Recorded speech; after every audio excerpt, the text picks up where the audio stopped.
আসসালামু আলাইকুম প্রিয় শিক্ষার্থী বন্ধুরা, আজকে আমরা তোমাদের এই যে class English for today class 8 এর ফার্স্ট পেপার নিয়ে আজকে তোমাদের সাথে কথা বলবো।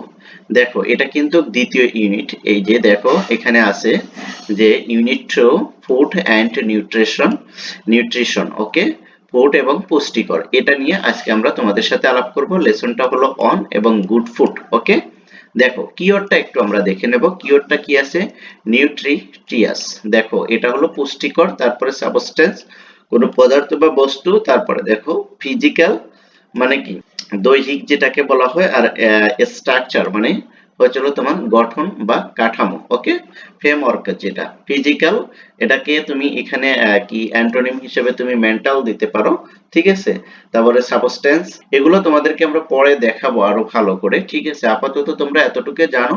তারপরে পরীক্ষার আগে যখন এগুলো আমরা শেষ করব, তারপরে কিন্তু আমরা মডেল কোশ্চেনে তোমাদেরকে সিনোনিম অ্যান্টোনিম একদম একবারে এ টু জেড কমপ্লিট করে দেব। ওকে, তাহলে দেখো এখানে একটু আমরা দেখব যে এখানে কি, এই সিনারিটা একটু তাকিয়ে দেখো যে এখানে কি একটা সিনারি তুমি দেখতে পাচ্ছ, সেটা একটু ইমাজিন করো। তাহলে চিন্তা করো যে এখানে কি হচ্ছে। দেখো, কিছু স্টুডেন্ট আছে, টিচার আছে, এবং ব্ল্যাকবোর্ডে কি আছে দেখো, এই যে এখানে কিছু ফুড এর রয়েছে, স্যাম্পল রয়েছে, রাইট? এগুলো টিচার দেখাচ্ছে এবং স্টুডেন্টদেরকে বোঝাচ্ছে। তাহলে দেখো, মিসেস রেহেনা বলতিছে, অর্থাৎ Mrs Rehena the English teacher, Mrs Rehena কি English teacher, is talking to the class about food. আর সে কি করছে, ক্লাসে কি সম্পর্কে আলোচনা করছে, অর্থাৎ ফুড সম্পর্কে কথা বলছে। তারপরে দেখো, food is very important for our body. কে বলতিছে? ফুড ইজ ভেরি ইম্পর্টেন্ট, কি খাদ্য আমাদের জীবনের জন্য বা আমাদের বডির জন্য খুবই খুবই গুরুত্বপূর্ণ। তারপর দেখো, সে বলছে, we can't live without it. আর আমরা এটা ছাড়া বাঁচতে পারি না, অর্থাৎ খাবার ছাড়া আমরা বাঁচতে পারি না। এটা আমাদের লাইফের জন্য খুবই গুরুত্বপূর্ণ, বিশেষ করে আমাদের বডির জন্য, বেঁচে থাকার জন্য। তারপর দেখো, so you must always have good food. তাই তুমি কি করবে? অবশ্যই সবসময় ভালো খাবার খাবে। ওকে, কে বলছে এটা? এটা বলছে হলো টিচার। এই যে মিস এটা বলছে স্টুডেন্টদেরকে। তারপরে দেখো, তারপরে কি বলছে? What is good food teacher? Good food কি টিচার? আস্কস আ স্টুডেন্ট। একজন স্টুডেন্ট টিচারকে জিজ্ঞাসা করলো, ম্যাডাম ভালো খাবারগুলো কি সেটা একটু বলুন। ওকে, তারপরে ম্যাডাম কি বলছে দেখো, good food means, good food মানে হচ্ছে হলো the right kind of food for good health. কয় সেটাকেই গুড ফুড বলা হয়, সেই খাবারগুলোকেই গুড ফুড বলা হয় যেই খাবারগুলো খেলে স্বাস্থ্য ভালো থাকে। ওকে, তারপর দেখো, সেইস মিসেস রেহেনা এ কথা বললো। তারপরে দেখো, ইট ইজ নিউট্রিচাস। দেখো, এটা হলো পুষ্টিকর খাবার, তাই না? অর্থাৎ যেটা পুষ্টিকর খাবার সেটাই হচ্ছে হলো গুড ফুড। তারপর দেখো, it must contain natural substances that our body needs to grow properly and stay healthy. অর্থাৎ ওই সকল খাবারগুলোকেই বলে যেই খাবারগুলো প্রাকৃতিকগতভাবে এসেছে, প্রকৃতি থেকে এসেছে, এবং যেগুলো আমাদের বডির প্রয়োজন এবং বডিতে কি করে, সেটা বডিকে গ্রোথ করায়, প্রপারলি ভাবে গ্রোথ করায় এবং আমাদের স্বাস্থ্যটাকে ধরে রাখে। সেই সকল খাবারগুলোই হচ্ছে হলো good food. Okay, but remember, কিন্তু মনে রাখবে, you must not eat too, তুমি কি করো না, খেও না, must the food is good.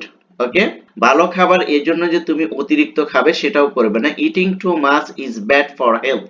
আর অতিরিক্ত খাবারটাও কিন্তু স্বাস্থ্যের জন্য ক্ষতিকর। মানে ভালো খাবার এই জন্য তুমি খেতে খেতে একদম একবারে গলা পর্যন্ত নিয়ে আসবে, কিন্তু এটাও কিন্তু স্বাস্থ্যের জন্য ভালো নয়। ভালো খাবার হইলেই যে সব খেয়ে ফেলতে হবে, মানে যতদূর পারো সবগুলোই খেয়ে একদম শেষ করে ফেলবে, এরকম নয় কিন্তু। বুঝতে পেরেছো? দেখো এবার এখানে কি বলছে, you have to eat only a certain amount of food that your body needs।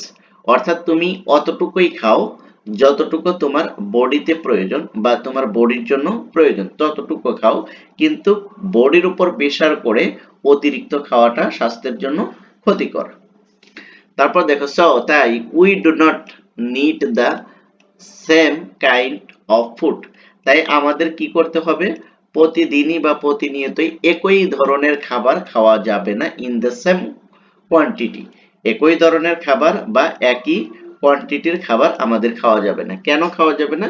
It depended, আর এটা নির্ভর করে, it depends on your growth, আর এটা নির্ভর করে তোমার বডি গ্রোথের জন্য। কেন? কারণ একই খাবার এবং একই কোয়ান্টিটির খাবার যদি প্রতিনিয়ত খাও, তাহলে সেই খাবার থেকে কিন্তু তোমার বডির জন্য যে উপাদানগুলো দরকার সেগুলো কিন্তু সবগুলো একসাথে পাবে না, কারণ একই কোয়ালিটি এবং একই খাবার খাওয়ার কারণে। তাই অবশ্যই কি করতে হবে? ভিন্ন ধরনের খাবার এবং ভিন্ন পরিমাণ, যেগুলো থেকে আমাদের বডিকে সচল রাখে এবং বডি সুস্থ রাখতে সাহায্য করে, সে সকল খাবার পরিমাণ মতো আমাদের খেতে হবে। অ্যান্ড ফিজিক্যাল স্ট্রাকচার, এবং ফিজিক্যাল স্ট্রাকচার ধরে রাখে। ওকে, তাহলে দেখো এগুলোই ছিল হলো আমাদের আজকের আলোচনা। এরপরে আমরা এর যে বাকি অংশগুলো আছে সেগুলো নিয়ে কথা বলবো। আজকে আমরা এটাই তোমাদের সাথে শেয়ার করতে চাচ্ছি। আজকে আমরা যা আলোচনা করলাম, এখানে যদি তোমাদের কোনো যদি বোঝা যদি সমস্যা হয়, তাহলে অবশ্যই তোমরা কিন্তু আমাদেরকে কমেন্ট সেকশনে জানাবে, ঠিক আছে?